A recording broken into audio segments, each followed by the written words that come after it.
torre parecía estar tambaleándose, a punto de venirse abajo. Entonces dejé de mirar, di media vuelta y eché a correr. Todo el mundo echó a correr. Había gente corriendo, gente agazapada en los portales. Nadie miraba hacia atrás. Intentaba respirar, pero no podía. Oh, Dios mío.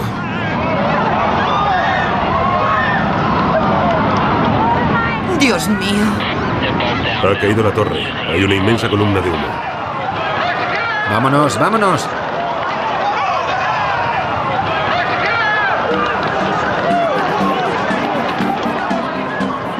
Cuando por fin se posó el polvo sobre el paisaje americano tras el 11 de septiembre, sentí la necesidad de observar con detenimiento el mundo que me rodeaba.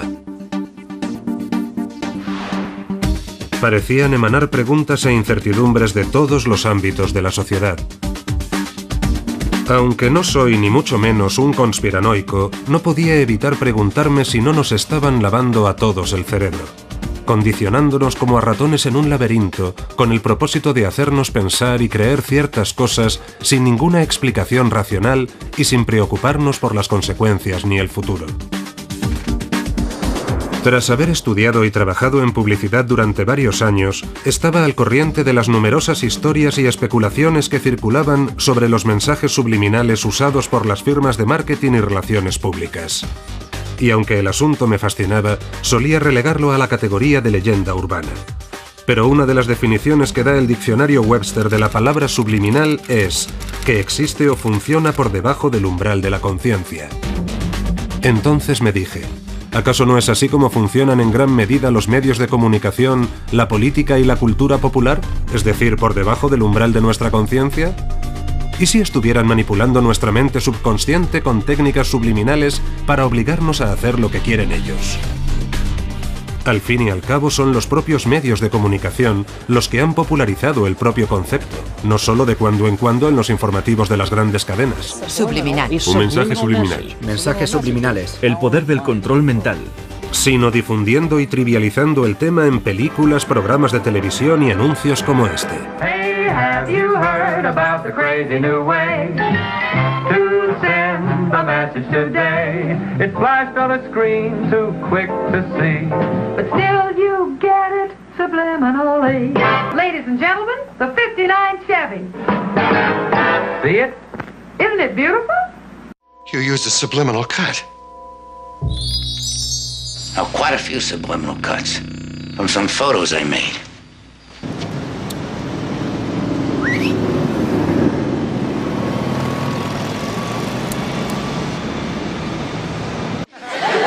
Okay, class, today we are going to talk about subliminal advertising. What's that? Scully, are you familiar with subliminal messages? You mean like sex and ice cubes of liquor ads? Why would anyone want this shit job? Because it affords them other interesting opportunities. Like splicing single frames of pornography into family films?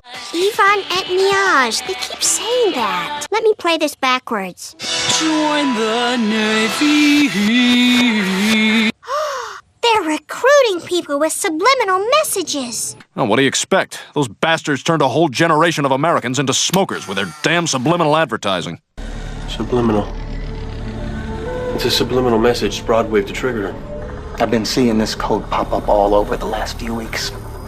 It's Alliance, and it's high military.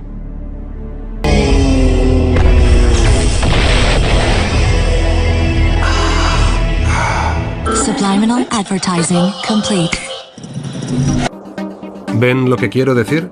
El tema de los mensajes subliminales es un tema recurrente. Pero, ¿y si estas técnicas estuvieran fomentando realmente toda clase de problemas sociales, políticos y económicos presentes en nuestra cultura? Problemas como la obesidad, la anorexia y otros trastornos alimentarios, la actual guerra contra el terror, o el endeudamiento galopante que atenaza a un porcentaje cada vez más elevado de la población. La clase media se está desintegrando a pasos agigantados y la brecha económica se está haciendo cada vez mayor.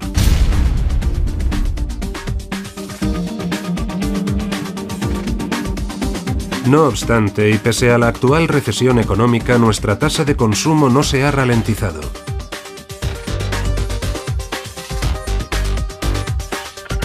La población de Estados Unidos constituye solo un 3,5% de la población global. Y sin embargo consumimos más de un 25% de los recursos naturales del mundo. ¿Y si realmente los mensajes subliminales y otras técnicas subconscientes hubieran estado programando la nación? He decidido averiguarlo por mi cuenta. Júzguenlo por ustedes mismos. Como punto de partida tenía que adentrarme en los mecanismos internos de la mente subconsciente, así que me entrevisté con el hombre al que considero el padrino de la publicidad subliminal, Wilson Bryan Key. En los años 70 y 80 escribió 4 libros sobre el tema, entre ellos El superventas seducción subliminal. Si ves algo, o hueles algo, o oyes algo, tu cerebro lo asimila prácticamente a la velocidad de la luz y lo retiene todo. Pero solo una porción muy limitada de todos esos estímulos se convierte en una percepción cognitiva o consciente. Uno de los primeros en reconocer el proceso inconsciente hace ya bastante tiempo fue Aristóteles, en uno de sus escritos. Sigmund Freud fue la primera persona que probó de una forma coherente la existencia del inconsciente. Postuló que la gente tiene muchas emociones e impulsos de los que no es consciente. En su día, las teorías de Freud fueron muy polémicas. Porque en cierto sentido le estaba diciendo a la gente cosas que no le apetecía oír. Freud usó una serie de técnicas para determinar cuáles eran los conflictos inconscientes de las personas, y una de ellas tenía que ver con la interpretación de los sueños. Freud creía que cuando dormimos, la barrera que separa el consciente del inconsciente se relaja, y lo que experimentamos en sueños delata nuestras verdaderas motivaciones inconscientes. Freud escribió un libro interesante sobre el uso social de estas técnicas, advirtiendo de que es peligroso jugar con ellas. Porque no las comprendemos, o es probable que no las comprendamos, y pueden desencadenar una reacción patológica en nosotros. En América, todo empezó realmente con Ed Bernays, quien importó y utilizó algunas de las teorías psicoanalíticas de Freud para ofrecer a la gente, en sus decisiones de consumo, sucedáneos de sus impulsos más primarios. En su libro Propaganda, Bernays dijo que el deber de los expertos en marketing era guiar a la población, que si no sería ingobernable, irracional y libre, para llegar a un consenso, una decisión que fuese responsable. Según él, la filosofía del marketing debía consistir fundamentalmente en manipular y motivar a la población. En tiempos como estos, la mayoría de los hombres se vuelven altamente sugestionables. Están dispuestos a escuchar cualquier voz que goce de un mínimo de autoridad. Están dispuestos a escuchar a cualquier persona que les diga lo que está mal y lo que hay que hacer para arreglarlo. Y la mejor forma de vender algo es hallando acceso al inconsciente. De esta forma no estamos vendiendo simplemente un producto o una imagen o a un famoso en una película. Se los estamos haciendo accesibles a los procesos inconscientes de millones de personas.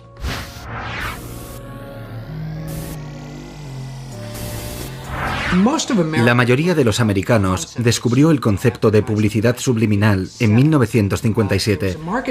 Un investigador de marketing llamado James Vicary anunció que había llevado a cabo un experimento supuestamente muy elaborado. Aseguraba que había realizado un experimento secreto en un cine de Nueva Jersey donde había insertado las frases «¿Tienes hambre? Come palomitas» y «Bebe Coca-Cola» en la película Picnic con Kim Novak. Y ni siquiera eran anuncios que duraban un fotograma, eran mucho más rápidos, porque Vicary había usado un aparato llamado taquistoscopio. El taquistoscopio de alta velocidad es un proyector que emite una señal que dura una 50ª parte de segundo, aunque se puede cambiar esa velocidad. Y aseguró que el consumo de Coca-Cola se había disparado y el consumo de palomitas también se había disparado. Un éxito arrollador. En el verano de 1957, Vicary dio una rueda de prensa para desvelar su técnica en un extraño almacén neoyorquino, aislado con colchones y alambre de espino. Anunció que las ventas de Coca-Cola habían aumentado en un 18% y las de palomitas en un 57% durante el experimento que afirmaba haber llevado a cabo en Nueva Jersey ese año. Hoy el experimento de Vicary sigue siendo una de las historias de publicidad subliminal más incomprendidas de Estados Unidos. Es cuando estás viendo una peli y de pronto aparece un mensaje muy rápido que no tienes tiempo de ver, pero que te convence de que igual te apetece una Coca-Cola. En los 50, cuando la gente iba al cine y empezaba la película, ponían un mensaje con la palabra palomita subliminalmente, ¿no? He oído que lo hacen en los cines. Ponen mensajes como compra Coca-Cola en la pantalla justo antes de que empiece la película. Supongo que te refieres a eso. ¿Crees que lo hacen en los cines? No sé, pero a mí siempre me entras, ¿eh? Cuando yo era un niño en los años 70, recuerdo que mi padre había leído Seducción subliminal y lo citaba para demostrar que en los cines se empleaban esas técnicas. Durante años me creí esa historia a pies juntillas. Había muchas compañías interesadas y cadenas de televisión dispuestas a emitir anuncios subliminales. Entraron en juego muchos competidores con otros productos y las televisiones y radios admitían abiertamente que estaban experimentando con ese método. Las radios pensaban emitir anuncios susurrados con voces susurrando cosas como compra petróleo de Oklahoma o bebe 7-Up muy bajito por debajo de la música que estaban pinchando. Y fue un escándalo. La opinión pública se puso muy nerviosa y agitada con esto. Se publicó toda clase de editoriales en contra de este fenómeno. El Congreso decidió tener un pleno sobre la cuestión. Vicari viajó a Washington para hacer una demostración de su procedimiento. Esto dio pie a declaraciones como las de Norman Cousins, que condenó los mensajes subliminales como la tecnología más peligrosa jamás desarrollada por el hombre.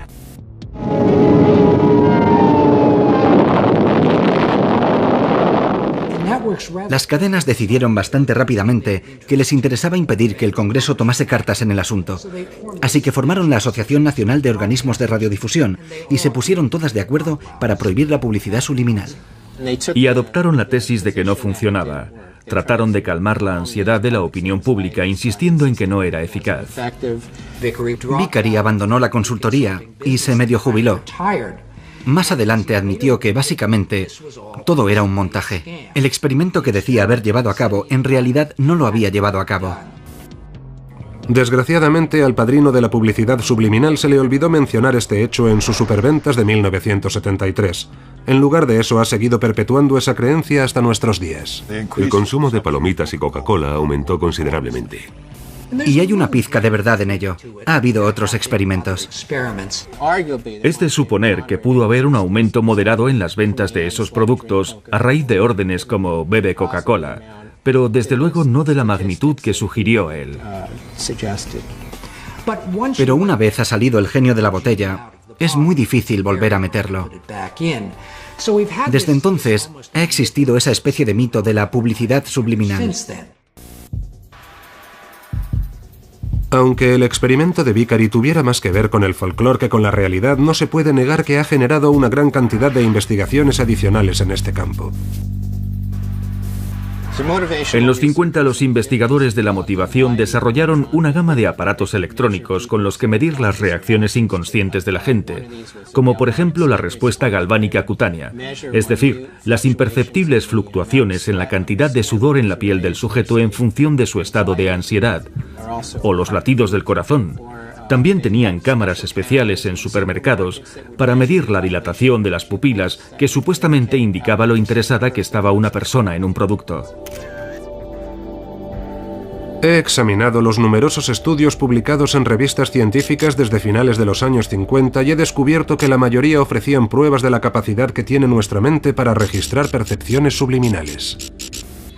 Con la llegada de nuevas tecnologías como la tomografía por emisión de positrones o PET y la imagen por resonancia magnética mejorada o IRM, estamos viendo salir a la luz cantidad de nuevas investigaciones que muestran qué zonas del cerebro se ven afectadas por la estimulación subliminal. A mediados de los años 80, la firma Kilborn y Asociados llevó a cabo un experimento fascinante, partiendo de dos anuncios reales en los que creía haber identificado insertos subliminales. Uno de ellos era un anuncio de Marlboro, en el que aparecían dos vaqueros a caballo sobre un fondo rocoso.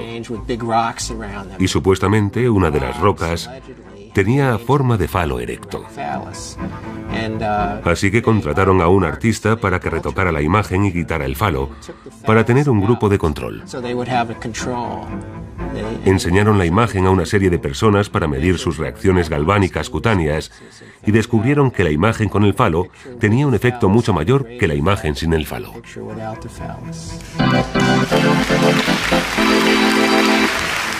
Pero ¿en qué medida puede afectarnos algo que no somos en absoluto conscientes de haber visto? Contacté con un prestigioso investigador en este campo para recabar su opinión. El profesor Howard Shevrin enseña psicología en la Universidad de Michigan y lleva más de 50 años estudiando los efectos de los mensajes subliminales en nuestra mente subconsciente. Fuimos los primeros en demostrar que se podían detectar reacciones colocando unos electrodos en el cuero cabelludo del sujeto. Teníamos un grupo de palabras que eran claramente negativas y otro grupo de palabras claramente positivas. Todas las palabras estaban mezcladas y aparecían durante una milésima de segundo. Quería que el mensaje no tuviera ningún sentido. Era evidente que la gente no era consciente de lo que veía. Con un mensaje de una milésima de segundo es imposible ver nada. Y nuestro hallazgo fundamental es que las palabras negativas, presentadas subliminalmente, provocaban una respuesta cerebral de mayor voltaje que las palabras positivas. Volvemos a la cuestión científica más general de saber si un estímulo subliminal puede por sí solo producir un cambio en el comportamiento de una persona y cambiar un aspecto importante en un grado significativo. Los indicios de los que disponemos son problemáticos. Hay estudios que dicen que sí y otros que dicen que no. ¡Qué extraño!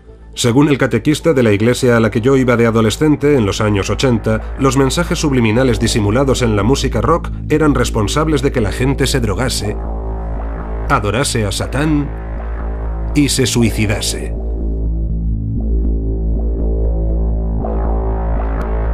Y supuestamente todo comenzó con los Beatles.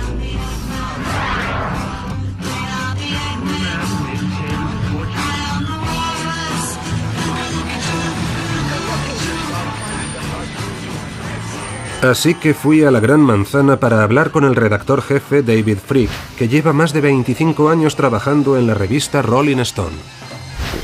Hay canciones como Tomorrow Never Knows en las que incluyeron muchos sonidos de cintas al revés y sonidos deformados. También está todo el tema de los cantos tibetanos que John Lennon intentaba recrear, primero en su cabeza y luego en cinta y en los discos. El origen de todo, creo, es algo que encontraron al final de Strawberry Fields. Ya, he enterrado a Paul o una frase por el estilo. He enterrado a Paul. Efectivamente, es una forma de manipulación, de sugestión, pero lo han hecho en nombre del arte, en nombre de la expresión. En la canción Revolution 9, el título se repite muchas veces dentro de la canción, y la verdad es que si lo escuchas al revés, Revolution 9 suena igual que Excítame, hombre muerto. Excítame, hombre muerto. Excítame, hombre muerto. Excítame, hombre muerto. Excítame, hombre muerto. Excítame, hombre muerto.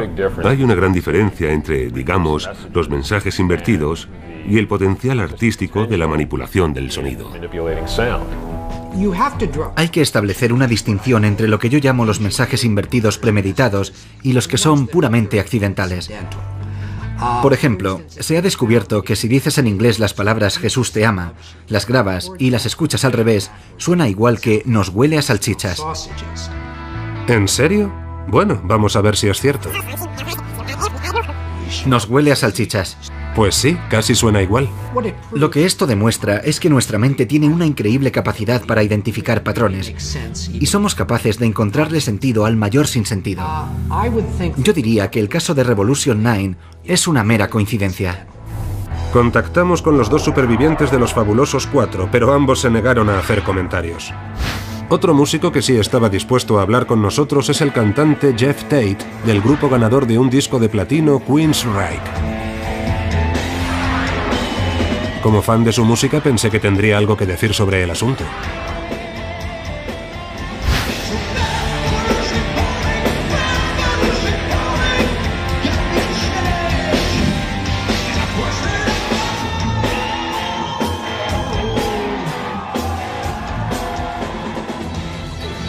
Lo que tratamos de hacer con nuestra música es pintar un cuadro sonoro, para transmitir mejor el mensaje que intentamos trasladar con nuestras letras.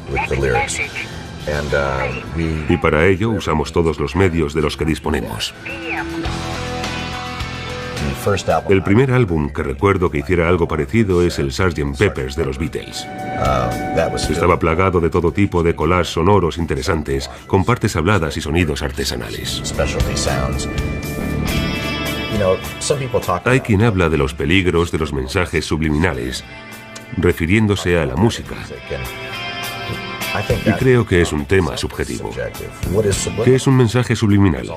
Todo depende de quien lo esté escuchando. Yo oigo cosas muy nítidamente en los discos porque están ahí y es mi oficio. Es a lo que me dedico, así que cuando escucho algo me fijo mucho. Habrá personas que crean que son sonidos subliminales porque nunca los han escuchado antes, pero es porque no prestan atención. Así que creo que todo es opinable. Queremos avisaros de que lo que estáis a punto de ver es la pura verdad, sin tapujos, lo que muchos de los medios de comunicación convencionales no quieren que veáis. Otra persona que parece saber mucho sobre los mensajes subliminales en la música es el pastor Joe Schimmel, de la Iglesia de la Causa Justa. Ha producido un documental cristiano sobre los mensajes en la música popular llamado Vendieron sus almas por el rock and roll. La gente no daría crédito si se diera cuenta de la carga subversiva que encierran los medios de comunicación populares y de las intenciones que albergan. Un grupo que, según su vídeo, contribuye a esta tendencia musical es Led Zeppelin, el grupo de rock que más discos ha vendido de la historia. Aquí vemos a Robert Plant cantando Stairway to Heaven. Está diciendo a sus fans que a veces las palabras tienen dos sentidos, dándoles a entender que pueden interpretarse a la vez hacia adelante y hacia atrás.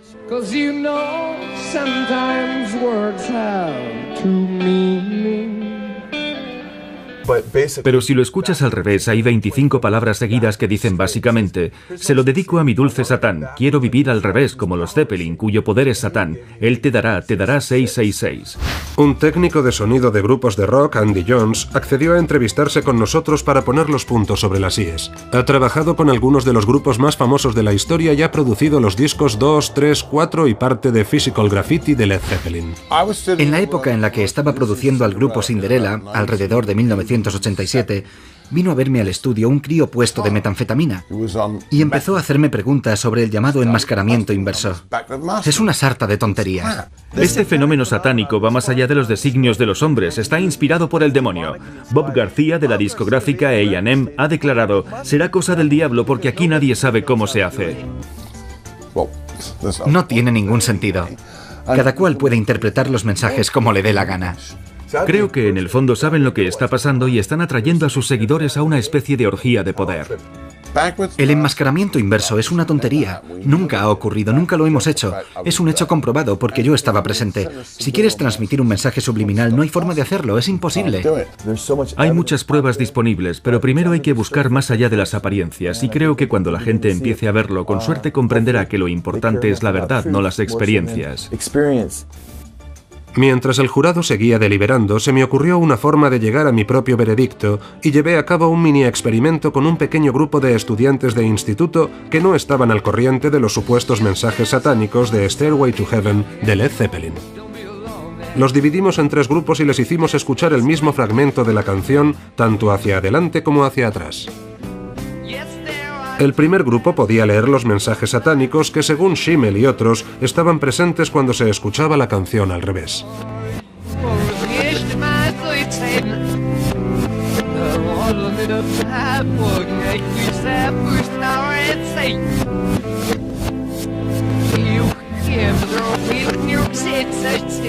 Todos los sujetos de este grupo admitieron que habían oído los mensajes invertidos que les habíamos enseñado. Si te fijas bien, están ahí. Sí, los he oído todos, es demencial. Desde luego, los pusieron adrede. Igual para que los escucharan ciertas personas. Al segundo grupo le enseñamos una letra que me había inventado basada en lo que me parecía oír cuando escuchaba la canción al revés.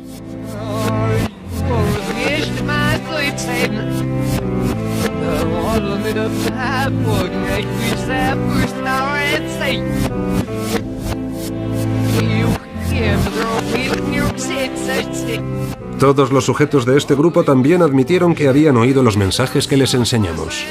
Estoy seguro de haber oído esas palabras. Lo que me sorprende es que alguien se haya dado cuenta. Debe de ser una teoría conspiratoria, en plan, aquí hay mensajes ocultos. Los sujetos del tercer grupo escucharon la canción al revés, pero no les enseñamos ninguna letra. Les pedimos que nos dieran su propia interpretación de lo que habían oído. Ninguno de ellos fue capaz de descifrar una sola palabra por su cuenta. Lo único que he escuchado ha sido la música. Sonaba un poco como si estuviera en otro idioma. Daba un poco de miedo. Sonaba como si las palabras quisieran decir algo, pero en otro idioma. Así pues, parece que efectivamente la gente está preparada para oír lo que se le ha dicho que va a oír. Si un grupo o las oscuras fuerzas del maligno han ocultado esa clase de mensajes invertidos en su música, no parece probable que nadie los vaya a encontrar a menos que se le diga de antemano lo que tiene que buscar. Si te apetece oír la voz de Satán mientras suena Stairway to Heaven al revés, eso es exactamente lo que vas a escuchar. Encontrarás la manera de oírlo. El cantante Mark Mothersbaugh es uno de los miembros fundadores del grupo Divo. Además, ha producido bandas sonoras para cine, televisión y videojuegos. La primera vez que alguien nos habló de los mensajes subliminales fue cuando rodamos un corto, mucho antes de que existiese MTV. Se llamaba En el principio estaba el fin, la verdad sobre la deevolución. Cuando lo estrenamos, vino alguien a vernos, una mujer. Estaba realmente enfadada y nos dijo, sé lo que estáis haciendo, sé lo que os traéis entre manos. Le dijimos, ¿cómo? ¿Qué quieres decir? Y dijo, sé lo que estáis haciendo, lo he visto en la pantalla. He visto las palabras sométete y obedece. Le dijimos, vaya, pero ¿de dónde has sacado tú eso? Estábamos todos un poco alucinados. A raíz de eso nos pusimos a pensar, a partir de ahora tenemos que poner mensajes subliminales en nuestras cosas. A mí eso de los mensajes invertidos, todo ese rollo de los Beatles y Paul ha muerto, me hacía gracia. Es normal que un fan busque esa clase de cosas y quiera encontrarlas. Creo que la idea de que sea algo oscuro o malévolo es propia de la mentalidad paranoica de gente a la que ya de por sí no le gusta la música. Nunca he visto pasar nada malo relacionado con los mensajes invertidos.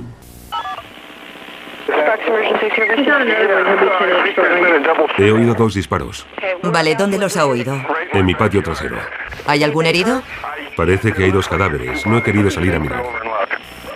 En un juicio sin precedentes, unos abogados han declarado hoy ante un tribunal de Nevada que los 2 adolescentes depresivos que se pegaron un tiro estaban sugestionados por los mensajes subliminales de un disco de rock. Los miembros del grupo británico Judas Priest estaban hoy presentes en un tribunal de Nevada cuando alguien describió uno de sus discos como un disco asesino. Oyeron que para ser un héroe hay que morir. Los 2 chicos escucharon el álbum Stained Class una y otra vez, sobre todo la canción Better by You, Better Than Me. Lo que ocurrió es que en un momento dado empezaron a mirarse y a repetir las palabras hazlo, como un cántico, hazlo, hazlo, hazlo. Habían cogido la escopeta de su padre y se fueron al patio de su instituto. Belknap se puso la escopeta debajo de la barbilla, apretó el gatillo y se mató. Vance tuvo un momento de vacilación, sujetó mal la escopeta y se voló la cara. Me gustaría decir que estos individuos son unos asesinos. Creo que han asesinado a Ray. ¿Hay un mensaje subliminal en la canción Better by You, Better Than Me que dice hazlo? Por supuesto que no. Oí la palabra hazlo, pero no sé en qué contexto ni por qué estaba allí. La identifiqué aproximadamente unas 7 veces. Es muy difícil porque están en un nivel subliminal.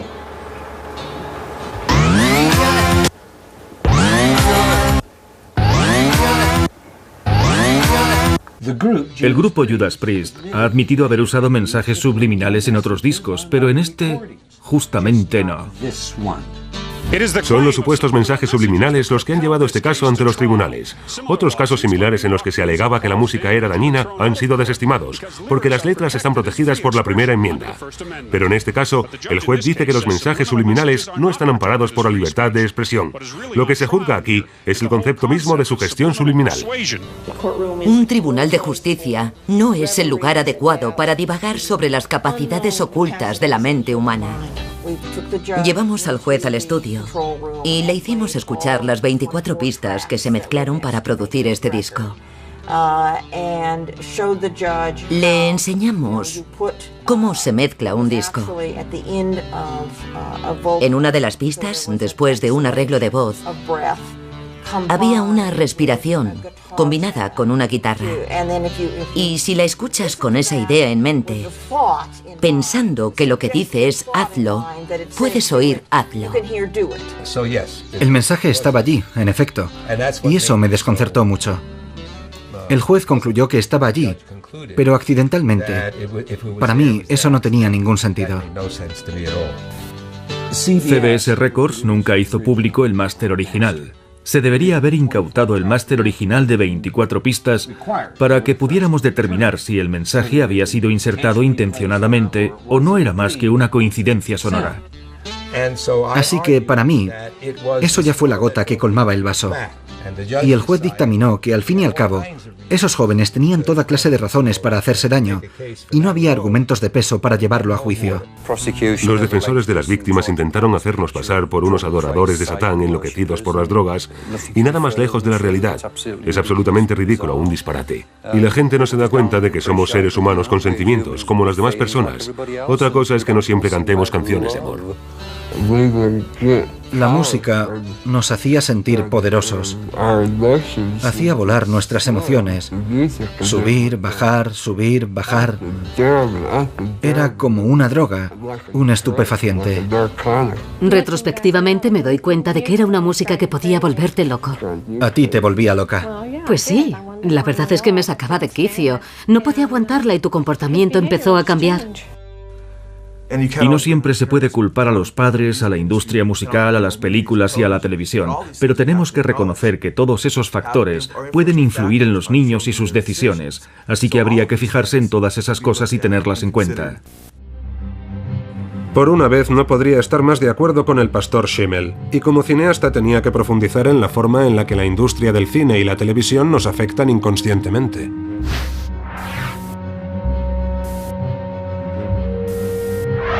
A Hitchcock le intrigaba realmente toda esta idea de los efectos subliminales en las películas. De hecho, la primera vez que los usó fue en una película llamada Encadenados, que era una película en blanco y negro, pero tenía un único fotograma en color. Aparece cuando uno de los personajes se lleva una pistola a la cara para suicidarse. Y cuando aprieta el gatillo, se entrevé un único fotograma rojo. Lo que hizo Hitchcock fue pagar a una artista para que pintase a mano ese mismo fotograma en todas las copias existentes de Encadenados, o sea que es obvio que se lo tomaba en serio. Hilton A. Green fue ayudante de dirección de Alfred Hitchcock desde 1956 hasta que se jubiló. Colaboró en clásicos de la talla de Alfred Hitchcock Presenta o Psicosis. Vi a Hitchcock en la sala de montaje donde le indicaba al montador en qué fotograma cortar, mirando fotograma por fotograma hasta llegar al punto exacto donde quería cortar. Pasaba todo el tiempo que hiciera falta con el montador. Cuando rodó Psicosis, hizo algo todavía más sofisticado. Hacia el final de la película hay un fundido encadenado muy lento a un plano de la policía izando el coche de Janet Leigh del pantano. Pues bien, durante el fundido, Hitchcock superpone una especie de calavera sobre la cara de Tony Perkins. Eso crea un efecto más bien fantasmagórico. Y naturalmente, a Hitchcock le pareció que así aumentaba la pegada emocional del desenlace de la película. También se ha dicho que Hitchcock podría haber añadido fotogramas con palabras como sangre, cuchillo y asesinato en las copias distribuidas en salas de la película para aumentar el suspense y el miedo.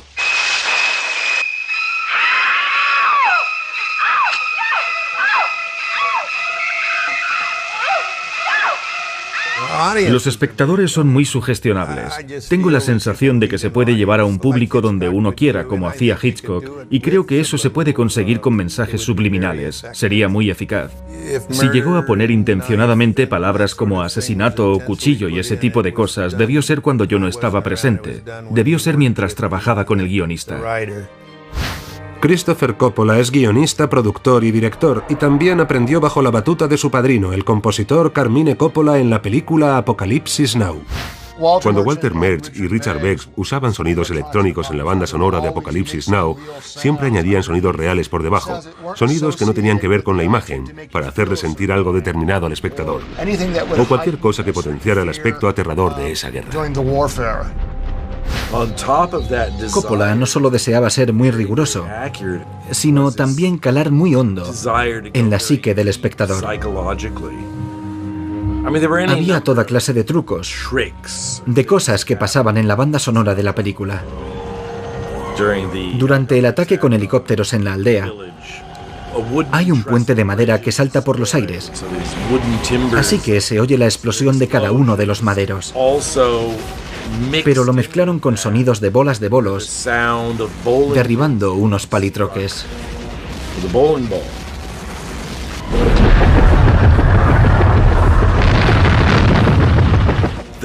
Se usaban mucho técnicas como esa. En muchas otras películas también. Como por ejemplo en El Padrino. Cuando querían que sintieras miedo por algo que iba a pasar, añadían sonidos de bebés llorando y cosas por el estilo.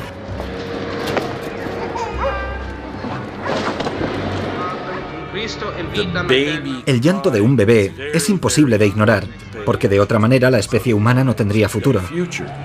Por eso es tan irritante el sonido de un bebé que llora. No puedes no hacerle caso.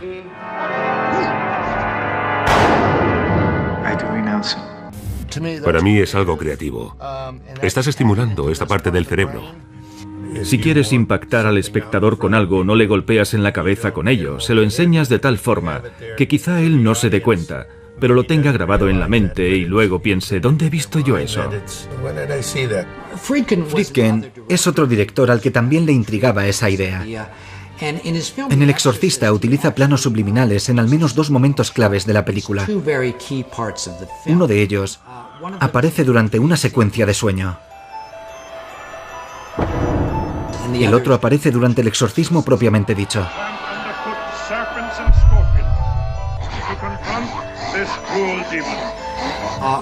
Lo que uno ve son dos fotogramas muy breves con una especie de cara cadavérica.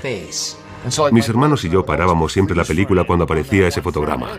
Es tan aterrador que ni siquiera quieres mirarlo. Tiene un efecto sobre el espectador. Así que la pregunta es, ¿cuál es el propósito del director? En mi opinión, El Exorcista fue una película rompedora. Nadie había hecho algo así antes. Friedkin estaba experimentando realmente con el concepto de miedo. El director David Fincher ha aplicado técnicas similares en algunas de sus películas, entre ellas Seven, donde inserta dos fotogramas muy cortos en la conclusión para aumentar el efecto dramático del desenlace, cuando el protagonista, interpretado por Brad Pitt, se entera de que su mujer ha sido asesinada.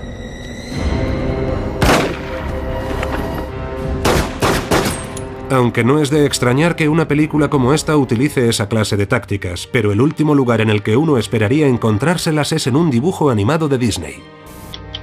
Los delegados de la Convención Bautista del Sur votaron el boicot a Walt Disney. Están promoviendo una ideología anticristiana, antifamilia y pro-homosexual. En la película sugieren que un sacerdote se excita sexualmente al casar a una pareja. El supuesto bulto que les ofendió aparece durante una fracción de segundo. Pero si uno ve la escena a cámara lenta, puede parecerle que, efectivamente, el sacerdote está más que contento de ver a Ariel. Ahí. ¿Qué es eso? Salta a la vista que es su rodilla. Todo el mundo sabe que es su rodilla. No todo el mundo. Exigimos un cambio en Disney o acabaremos con Disney. ¿Y qué decir de todas las imágenes sexuales supuestamente escondidas en otras películas de animación de Disney? Por ejemplo, este símbolo fálico en el fondo de un póster original de La Sirenita. O la palabra sexo escrita con pétalos de flores en el firmamento en esta escena de la versión estrenada en cines y editada en vídeo de El Rey León.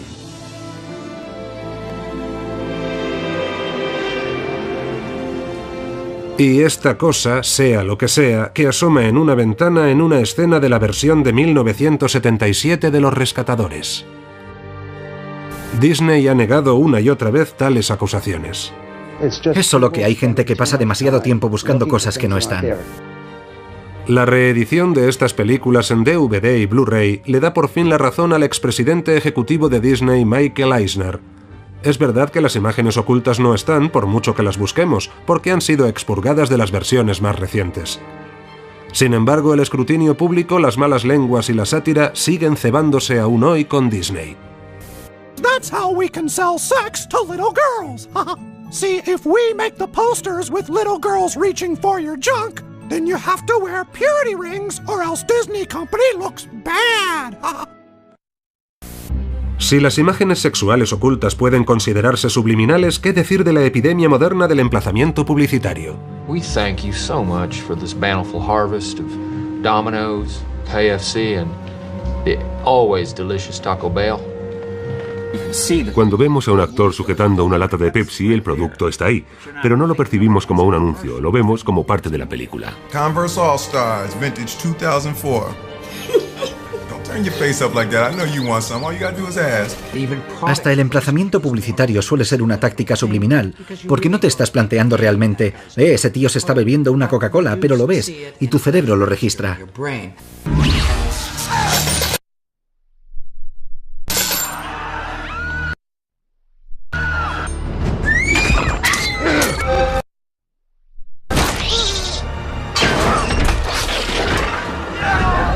Creo que esa es la mejor forma de hacerlo. Es mejor que tirarle un producto a la cara al espectador.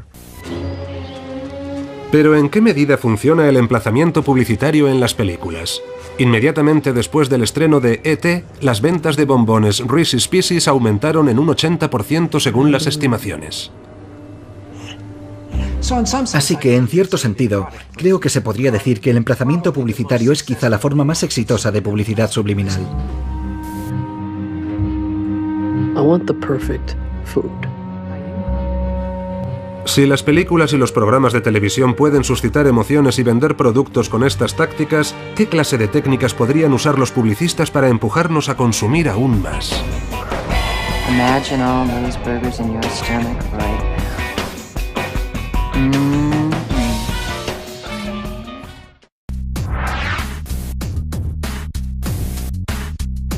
Jerry Mander estuvo trabajando durante 15 años de ejecutivo publicitario en los años 60 y 70. 5 de ellos trabajó de asociado y presidente de una agencia publicitaria de San Francisco. Es más conocido por sus libros 4 buenas razones para eliminar la televisión y En ausencia de lo sagrado.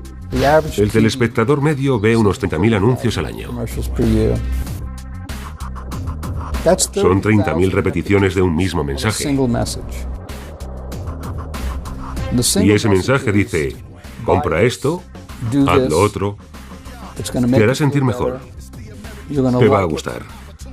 Si no lo haces, probablemente no estés en la onda. Esto va a resolver ese problema que tienes 30.000 veces.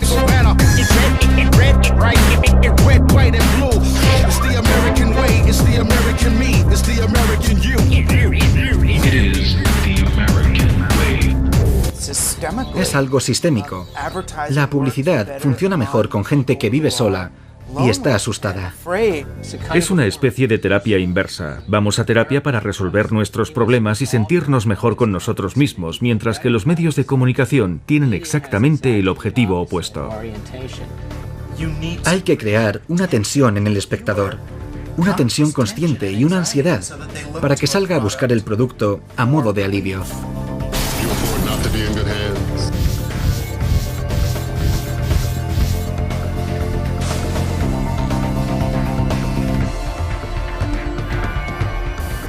Si la gente es feliz, no compra cosas que no necesita.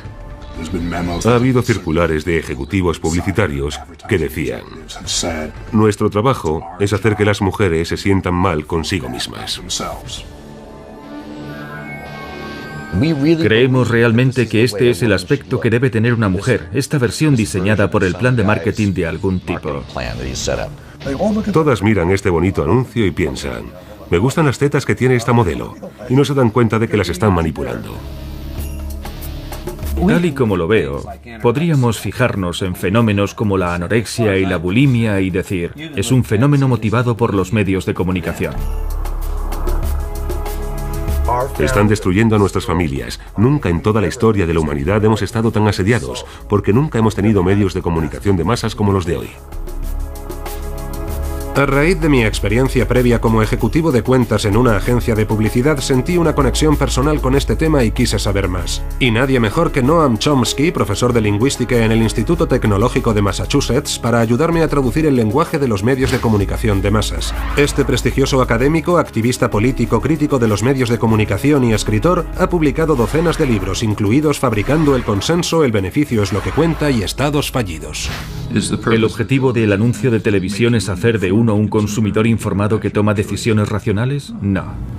El objetivo del anuncio es engañarlo y manipularlo a uno con imágenes para que esté desinformado y tome una decisión irracional. En eso se gastan las compañías cientos de miles de millones de dólares al año. Y lo último que les interesa es el libre juego del mercado. Lo que quieren es coaccionar y controlar. ¿Sabe? Cuando Goebbels desarrolló su poderoso sistema de propaganda en la Alemania nazi, estaba inspirándose en aspectos muy concretos de la propaganda publicitaria, los anuncios de Estados Unidos, para copiar esas técnicas. Eslóganes sencillos, repetidos una y otra vez, que apelaban a las emociones. Todas esas ideas que se han desarrollado hasta formar casi una ciencia.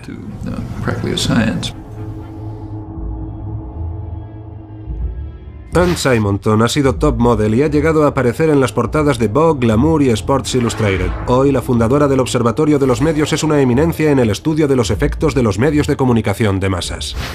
Mientras no hagamos algún tipo de análisis crítico, algo que nos permita analizar el fenómeno en profundidad y comprender lo que se nos está vendiendo y cómo nos dejamos manipular, a la gente le seguirá gustando dejarse manipular. Los anuncios son divertidos. La realidad es aburrida. You take the blue pill, the story ends, you wake up in your bed and believe whatever you want to believe. You take the red pill, you stay in Wonderland, and I show you how deep the rabbit hole goes.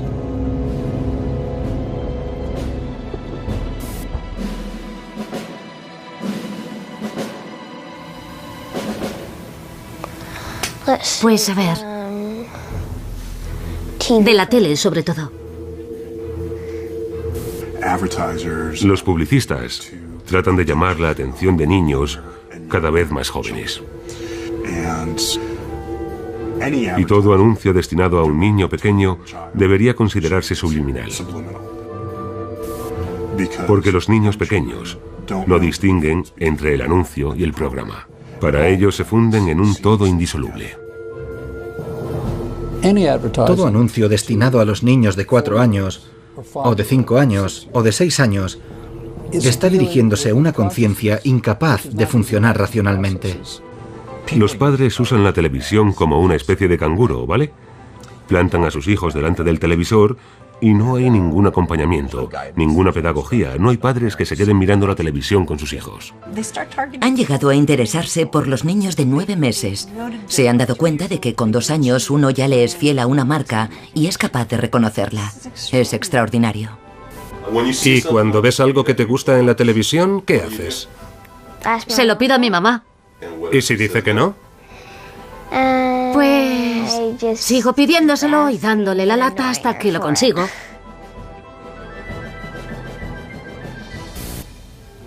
Todos los estudiantes de psicología estudian los 4 impulsos fundamentales, las 4 Cs.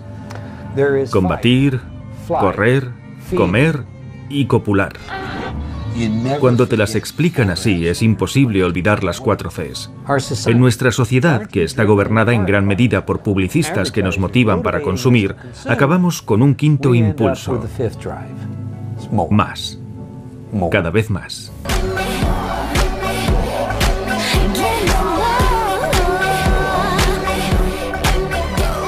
Anestesiamos sistemáticamente su grado de excitabilidad, incrementando la cantidad de estímulos de naturaleza sexual o violenta o desagradable que les enviamos.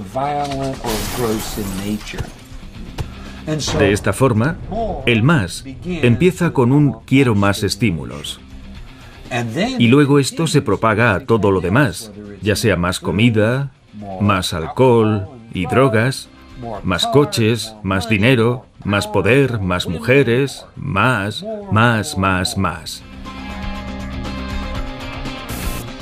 ¿Por qué se endeudan las personas con sus tarjetas de crédito? ¿Por qué compran cosas que a saber si las necesitan o no? El consumismo se convierte en una religión secular en la que usamos ciertos bienes materiales para rellenar el vacío de nuestra alma. Cualquiera de nosotros puede verse atrapado en esto. Me gustaría pedirle a todo el mundo que echase un vistazo por su casa y que se fijase en todas las cosas que ha comprado en los últimos 10 años y que no usa. El mero hecho de saber lo que está pasando no le protege a uno de los efectos. Da igual que uno sepa perfectamente que han puesto a una modelo despampanante en un anuncio para que te excites solo pensando en una cerveza. El hecho es que va a seguir funcionando. Todos consumimos y actuamos y nos comportamos exactamente como quieren que lo hagamos. Es lo que hace la Iglesia, es lo que hacían antiguamente los monarcas, es lo que hacen los publicistas. Y el juego no ha terminado. Hay quien se pregunta si ha habido un anuncio subliminal, si hemos vislumbrado un producto durante una fracción de segundo. Pero ¿hasta dónde llega el juego? ¿Cuáles son las reglas? ¿Se usa realmente la publicidad subliminal para garantizar que la banca siempre gane?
Todas miran este bonito anuncio y piensan, me gustan las tetas que tiene esta modelo, y no se dan cuenta de que las están manipulando. Tal y como lo veo, podríamos fijarnos en fenómenos como la anorexia y la bulimia y decir, es un fenómeno motivado por los medios de comunicación.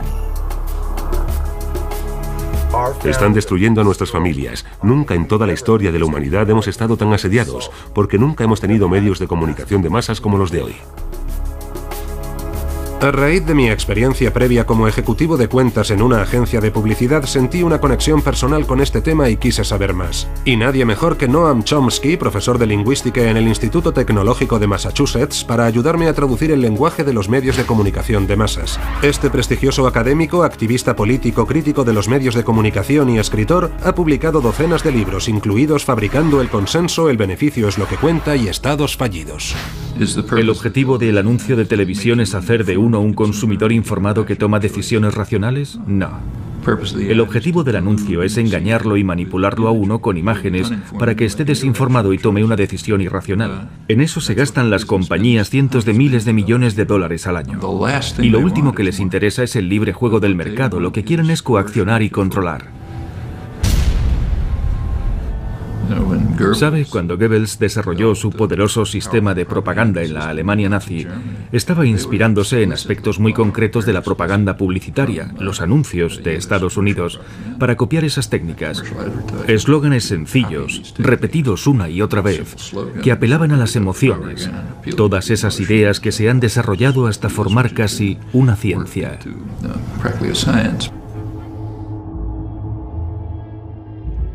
Anne Simonton ha sido top model y ha llegado a aparecer en las portadas de Vogue, Glamour y Sports Illustrated. Hoy, la fundadora del Observatorio de los Medios es una eminencia en el estudio de los efectos de los medios de comunicación de masas.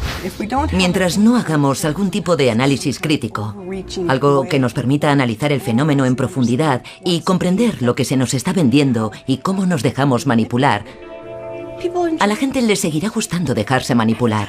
Los anuncios son divertidos. La realidad es aburrida. You take the blue pill, the story ends, you wake up in your bed and believe whatever you want to believe. You take the red pill, you stay in Wonderland, and I show you how deep the rabbit hole goes.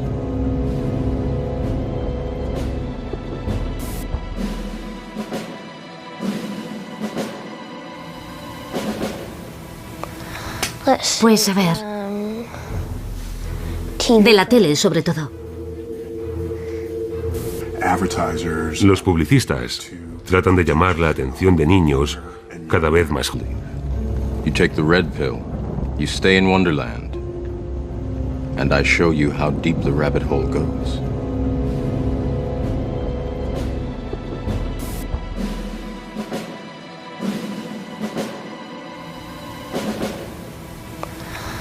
Pues a ver,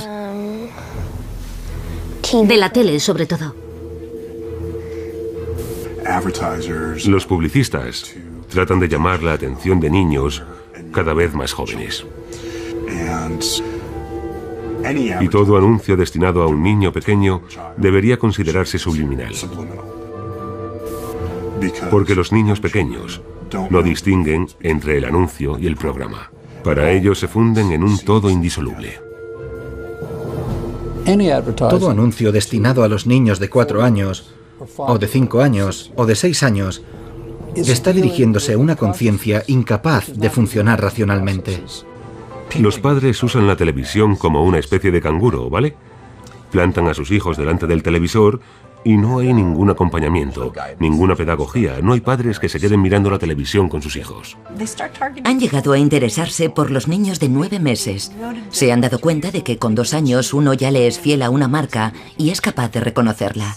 Es extraordinario. Y cuando ves algo que te gusta en la televisión, ¿qué haces? Se lo pido a mi mamá. ¿Y si dice que no? Pues sigo pidiéndoselo y dándole la lata hasta que lo consigo.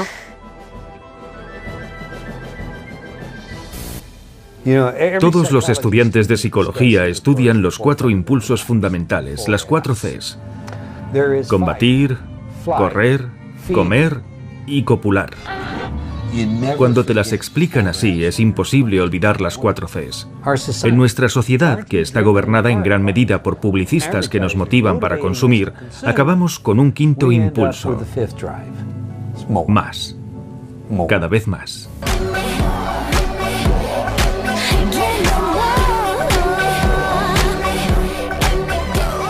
Anestesiamos sistemáticamente su grado de excitabilidad, incrementando la cantidad de estímulos de naturaleza sexual o violenta o desagradable que les enviamos. De esta forma, el más empieza con un quiero más estímulos.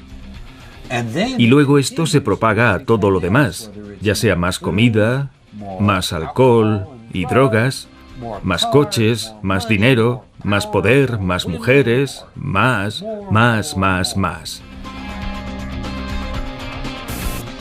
¿Por qué se endeudan las personas con sus tarjetas de crédito? ¿Por qué compran cosas que a saber si las necesitan o no de su procedimiento? Esto dio pie a declaraciones como las de Norman Cousins, que condenó los mensajes subliminales como la tecnología más peligrosa jamás desarrollada por el hombre.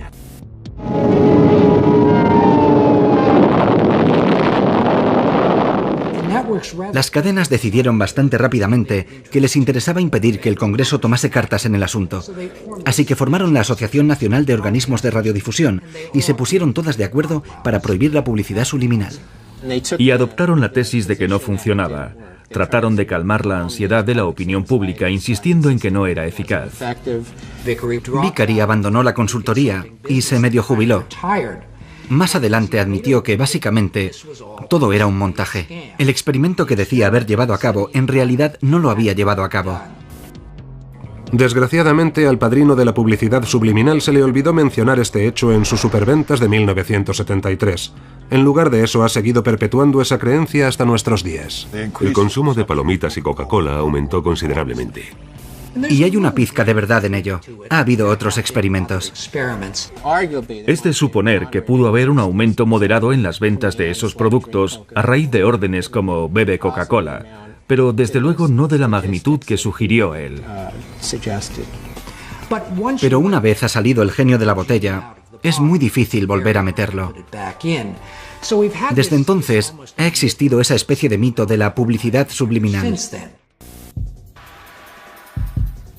Aunque el experimento de Vicari tuviera más que ver con el folclore que con la realidad, no se puede negar que ha generado una gran cantidad de investigaciones adicionales en este campo.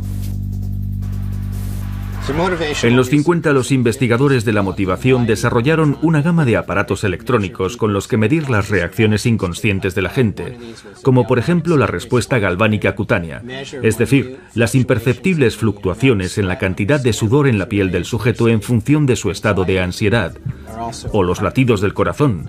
También tenían cámaras especiales en supermercados para medir la dilatación de las pupilas, que supuestamente indicaba lo interesada que estaba una persona en un producto. He examinado los numerosos estudios publicados en revistas científicas desde finales de los años 50 y he descubierto que la mayoría ofrecían pruebas de la capacidad que tiene nuestra mente para registrar percepciones subliminales. Con la llegada de nuevas tecnologías como la tomografía por emisión de positrones o PET y la imagen por resonancia magnética mejorada o IRM, estamos viendo salir a la luz cantidad de nuevas investigaciones que muestran qué zonas del cerebro se ven afectadas por la estimulación subliminal. A mediados de los años 80, la firma Kilborn y Asociados llevó a cabo un experimento fascinante, partiendo de dos anuncios reales en los que los mensajes subliminales disimulados en la música rock eran responsables de que la gente se drogase, adorase a Satán y se suicidase.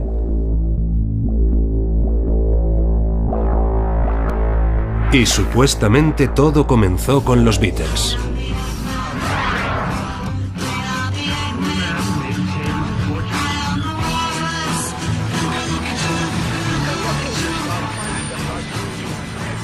Así que fui a la Gran Manzana para hablar con el redactor jefe David Fricke, que lleva más de 25 años trabajando en la revista Rolling Stone. Hay canciones como Tomorrow Never Knows, en las que incluyeron muchos sonidos de cintas al revés y sonidos deformados. También está todo el tema de los cantos tibetanos que John Lennon intentaba recrear, primero en su cabeza y luego en cinta y en los discos. El origen de todo, creo, es algo que encontraron al final de Strawberry Fields. Ya, he enterrado a Paul o una frase por el estilo. He enterrado a Paul. Efectivamente, es una forma de manipulación, de sugestión, pero lo han hecho en nombre del arte, en nombre de la expresión. En la canción Revolution 9, el título se repite muchas veces dentro de la canción, y la verdad es que si lo escuchas al revés, Revolution 9 suena igual que Excítame, hombre muerto. Excítame, hombre muerto. Excítame, hombre muerto. Excítame, hombre muerto. Excítame, hombre muerto. Excítame, hombre muerto. Hay una gran diferencia entre, digamos, los mensajes invertidos y el potencial artístico de la manipulación del sonido. Hay que establecer una distinción entre lo que yo llamo los mensajes invertidos premeditados y los que son puramente accidentales. Por ejemplo, se ha descubierto que si dices en inglés las palabras Jesús te ama, las grabas y las escuchas al revés, suena igual que nos huele a salchichas. ¿En serio? Bueno, vamos a ver si es cierto. Nos huele a salchichas. Pues sí, casi suena igual. Lo que esto demuestra es que nuestra mente tiene una increíble capacidad para identificar patrones y somos capaces de encontrarle sentido al mayor sinsentido. Yo diría que el caso de Revolution 9 es una mera coincidencia. Contactamos con los dos supervivientes de los fabulosos 4, pero ambos se negaron a hacer comentarios. Otro músico que sí estaba dispuesto a hablar con nosotros es el cantante Jeff Tate, del grupo ganador de un disco de platino Queensryche. Como fan de su música pensé que tendría algo que decir sobre el asunto.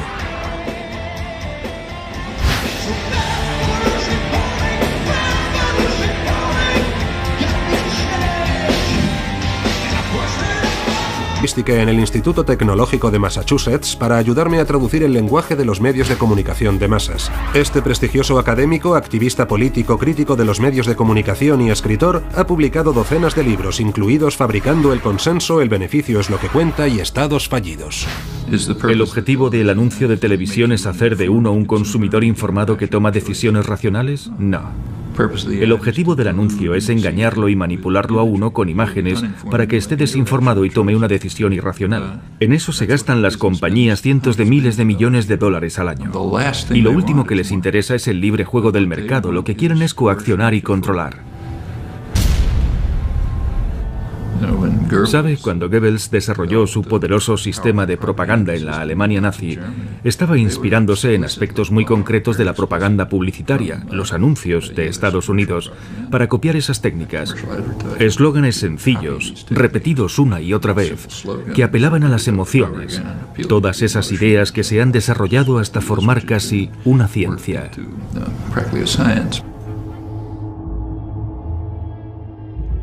Anne Simonton ha sido top model y ha llegado a aparecer en las portadas de Vogue, Glamour y Sports Illustrated. Hoy, la fundadora del Observatorio de los Medios es una eminencia en el estudio de los efectos de los medios de comunicación de masas.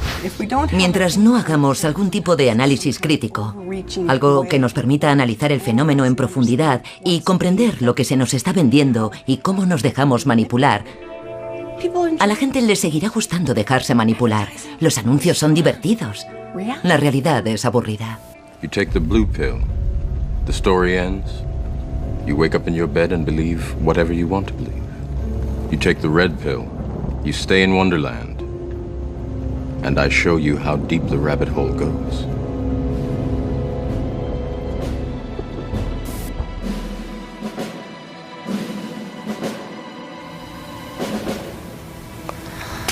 Pues a ver, de la tele sobre todo. Los publicistas tratan de llamar la atención de niños cada vez más jóvenes. Y todo anuncio destinado a un niño pequeño debería considerarse subliminal. Porque los niños pequeños no distinguen entre el anuncio y el programa. Para ellos se funden en un todo indisoluble. Todo anuncio destinado a los niños de 4 años, o de 5 años, o de 6 años, está dirigiéndose a una conciencia incapaz de funcionar racionalmente. Los padres usan la televisión como una especie de canguro, ¿vale? Plantan a sus hijos delante del televisor y no hay ningún acompañamiento, ninguna pedagogía, no hay padres que se siquiera encontrarlas. Creo que la idea de que sea algo oscuro o malévolo es propia de la mentalidad paranoica de gente a la que ya de por sí no le gusta la música. Nunca he visto pasar nada malo relacionado con los mensajes invertidos.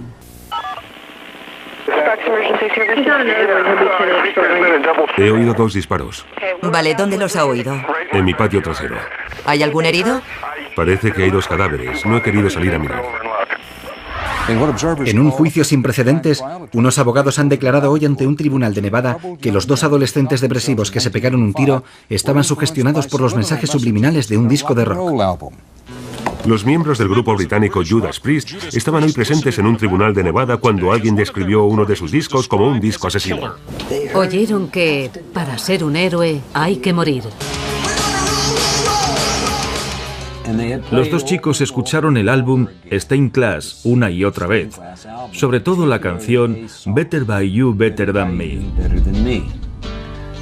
Lo que ocurrió es que en un momento dado empezaron a mirarse y a repetir las palabras hazlo, como un cántico, hazlo, hazlo, hazlo. Habían cogido la escopeta de su padre y se fueron al patio de su instituto. Belknap se puso la escopeta debajo de la barbilla, apretó el gatillo y se mató. Vance tuvo un momento de vacilación, sujetó mal la escopeta y se voló la cara. Me gustaría decir que estos individuos son unos asesinos. Creo que han asesinado a Ray. ¿Hay un mensaje subliminal en la canción Better by You, Better Than Me que dice hazlo? Por supuesto que no. Oí la palabra hazlo, pero no sé en qué contexto ni por qué estaba allí. La identifiqué aproximadamente unas 7 veces. Es muy difícil porque están en un nivel subliminal.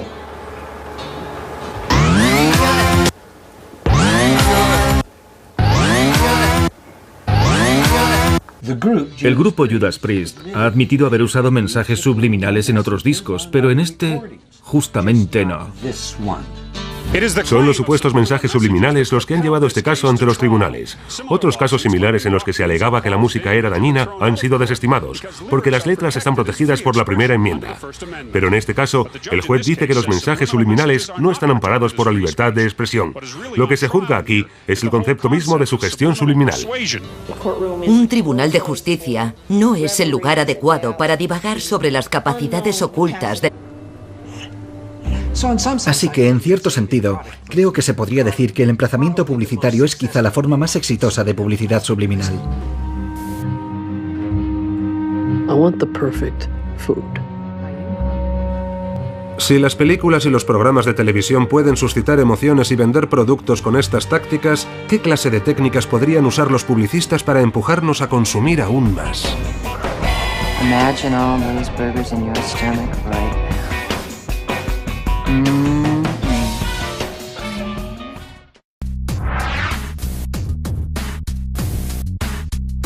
Jerry Mander estuvo trabajando durante 15 años de ejecutivo publicitario en los años 60 y 70. 5 de ellos trabajó de asociado y presidente de una agencia publicitaria de San Francisco.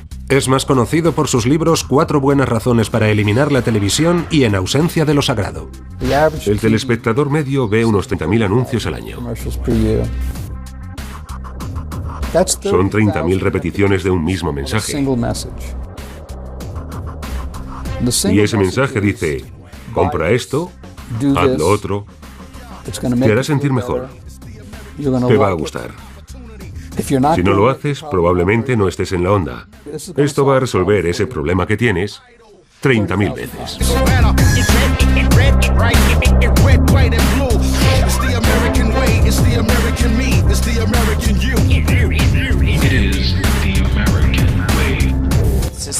Es algo sistémico. La publicidad funciona mejor con gente que vive sola y está asustada. Es una especie de terapia inversa. Vamos a terapia para resolver nuestros problemas y sentirnos mejor con nosotros mismos, mientras que los medios de comunicación tienen exactamente el objetivo opuesto. Hay que crear una tensión en el espectador, una tensión consciente y una ansiedad para que salga a buscar el producto a modo de alivio.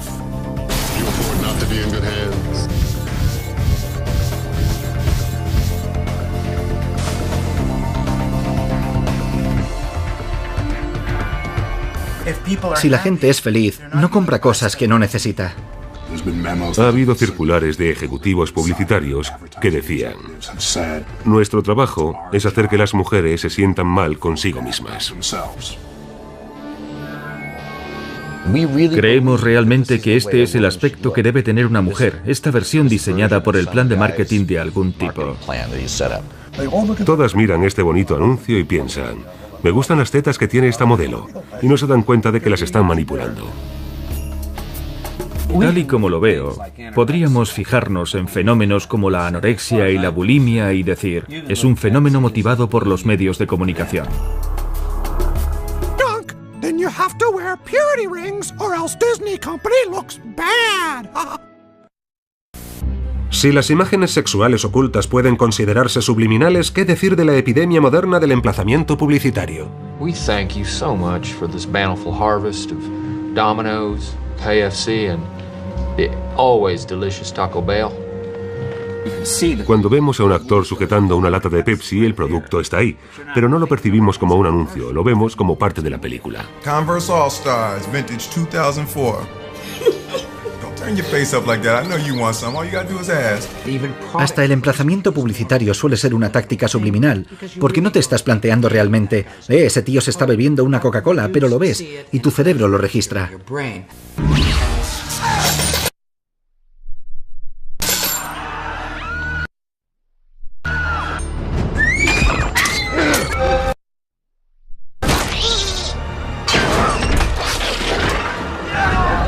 Creo que esa es la mejor forma de hacerlo. Es mejor que tirarle un producto a la cara al espectador.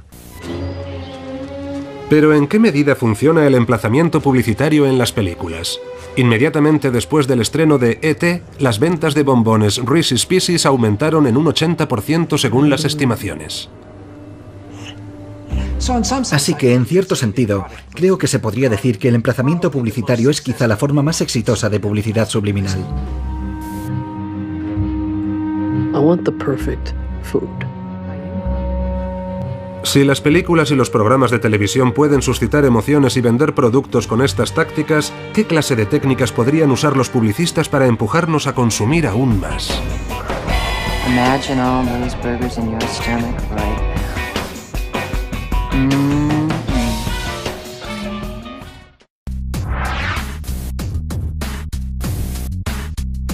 Jerry Mander estuvo trabajando durante 15 años de ejecutivo publicitario en los años 60 y 70. 5 de ellos trabajó de asociado y presidente de una agencia publicitaria de San Francisco.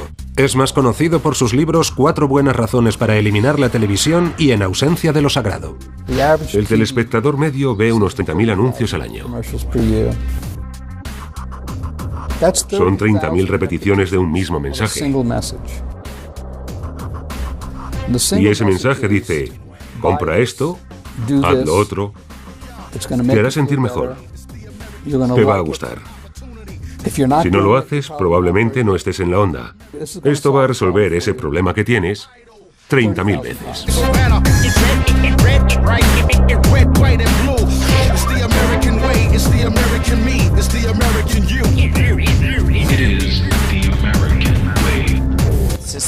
Es algo sistémico. A raíz de mi experiencia previa como ejecutivo de cuentas en una agencia de publicidad, sentí una conexión personal con este tema y quise saber más. Y nadie mejor que Noam Chomsky, profesor de lingüística en el Instituto Tecnológico de Massachusetts, para ayudarme a traducir el lenguaje de los medios de comunicación de masas. Este prestigioso académico, activista político, crítico de los medios de comunicación y escritor, ha publicado docenas de libros, incluidos Fabricando el consenso, El beneficio es lo que cuenta y Estados fallidos. ¿El objetivo del anuncio de televisión es hacer de uno un consumidor informado que toma decisiones racionales? No. El objetivo del anuncio es engañarlo y manipularlo a uno con imágenes para que esté desinformado y tome una decisión irracional. En eso se gastan las compañías cientos de miles de millones de dólares al año. Y lo último que les interesa es el libre juego del mercado. Lo que quieren es coaccionar y controlar. ¿Sabe? Cuando Goebbels desarrolló su poderoso sistema de propaganda en la Alemania nazi, estaba inspirándose en aspectos muy concretos de la propaganda publicitaria, los anuncios de Estados Unidos, para copiar esas técnicas. Eslóganes sencillos, repetidos una y otra vez, que apelaban a las emociones. Todas esas ideas que se han desarrollado hasta formar casi una ciencia.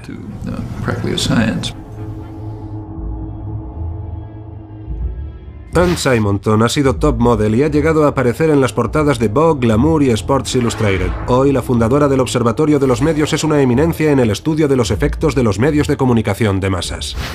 Mientras no hagamos algún tipo de análisis crítico, algo que nos permita analizar el fenómeno en profundidad y comprender lo que se nos está vendiendo y cómo nos dejamos manipular, a la gente le seguirá gustando dejarse manipular. Los anuncios son divertidos. La realidad es aburrida. You take the blue pill, the story ends. You wake up in your bed and believe whatever you want to believe. You take the red pill, you stay in Wonderland, and I show you how deep the rabbit hole goes.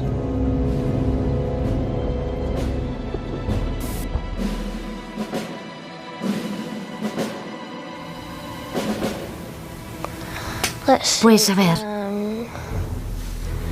de la tele sobre todo. Los publicistas tratan de llamar la atención de niños cada vez más jóvenes. Y todo anuncio destinado a un niño pequeño debería considerarse subliminal. Porque los niños pequeños no distinguen entre el anuncio y el programa. Para ellos se funden en un todo indisoluble. Todo anuncio destinado a los niños de 4 años, o de 5 años, o de 6 años, está dirigiéndose a una conciencia incapaz de funcionar racionalmente. Hazlo, como un cántico. Hazlo. Hazlo. Hazlo. Habían cogido la escopeta de su padre y se fueron al patio de su instituto. Belknap se puso la escopeta debajo de la barbilla, apretó el gatillo y se mató. Vance tuvo un momento de vacilación, sujetó mal la escopeta y se voló la cara.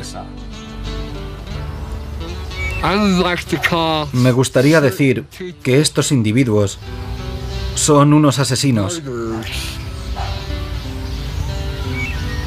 Creo que han asesinado a Ray. ¿Hay un mensaje subliminal en la canción Better by You, Better Than Me que dice hazlo? Por supuesto que no. Oí la palabra hazlo, pero no sé en qué contexto ni por qué estaba allí. La identifiqué aproximadamente unas 7 veces. Es muy difícil porque están en un nivel subliminal.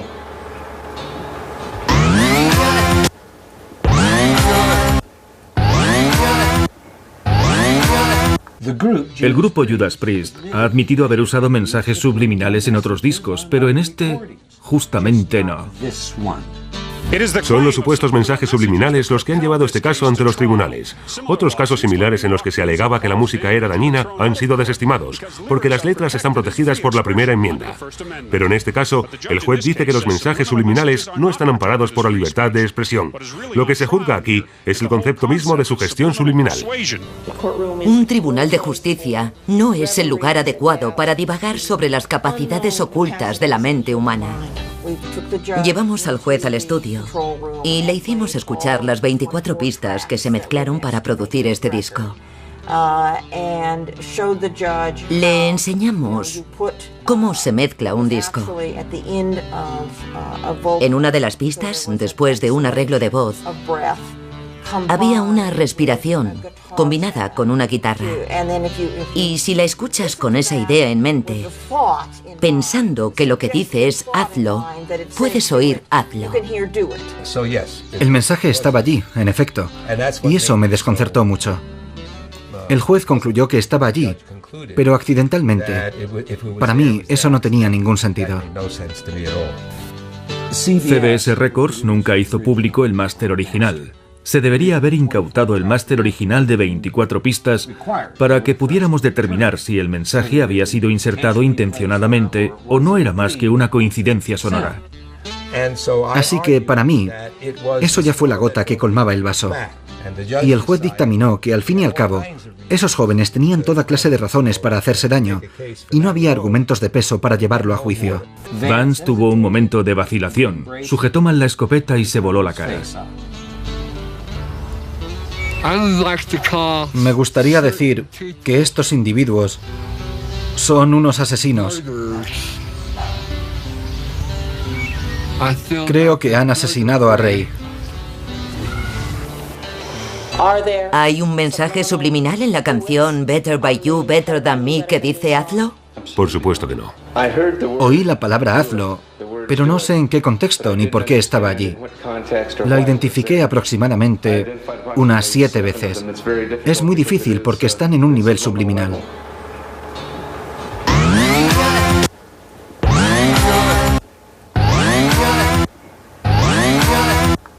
El grupo Judas Priest ha admitido haber usado mensajes subliminales en otros discos, pero en este, justamente no. Son los supuestos mensajes subliminales los que han llevado este caso ante los tribunales. Otros casos similares en los que se alegaba que la música era dañina han sido desestimados, porque las letras están protegidas por la primera enmienda. Pero en este caso, el juez dice que los mensajes subliminales no están amparados por la libertad de expresión. Lo que se juzga aquí es el concepto mismo de sugestión subliminal. Un tribunal de justicia no es el lugar adecuado para divagar sobre las capacidades ocultas de la mente humana. Llevamos al juez al estudio y le hicimos escuchar las 24 pistas que se mezclaron para producir este disco. Le enseñamos cómo se mezcla un disco. En una de las pistas, después de un arreglo de voz, había una respiración combinada con una guitarra. Y si la escuchas con esa idea en mente, pensando que lo que dice es hazlo, puedes oír hazlo. El mensaje estaba allí, en efecto, y eso me desconcertó mucho. El juez concluyó que estaba allí, pero accidentalmente. Para mí, eso no tenía ningún sentido. CBS Records nunca hizo público el máster original. Se debería haber incautado el máster original de 24 pistas para que pudiéramos determinar si el mensaje había sido insertado intencionadamente o no era más que una coincidencia sonora. Así que, para mí, eso ya fue la gota que colmaba el vaso. Y el juez dictaminó que, al fin y al cabo, esos jóvenes tenían toda clase de razones para hacerse daño y no había argumentos de peso para llevarlo a juicio. Los defensores de las víctimas intentaron hacernos pasar por unos adoradores de Satán enloquecidos por las drogas y nada más lejos de la realidad. Es absolutamente ridículo, un disparate. Y la gente no se da cuenta de que somos seres humanos con sentimientos, como las demás personas. Otra cosa es que no siempre cantemos canciones de amor. La música nos hacía sentir poderosos. El mero hecho de saber lo que está pasando no le protege a uno de los efectos. Da igual que uno sepa perfectamente que han puesto a una modelo despampanante en un anuncio para que te excites solo pensando en una cerveza. El hecho es que va a seguir funcionando. Todos consumimos y actuamos y nos comportamos exactamente como quieren que lo hagamos. Es lo que hace la Iglesia, es lo que hacían antiguamente los monarcas, es lo que hacen los publicistas. Y el juego no ha terminado. Hay quien se pregunta si ha habido un anuncio subliminal, si hemos vislumbrado un producto durante una fracción de segundo. Pero ¿hasta dónde llega el juego? ¿Cuáles son las reglas? ¿Se usa realmente la publicidad subliminal para garantizar que la banca siempre gane?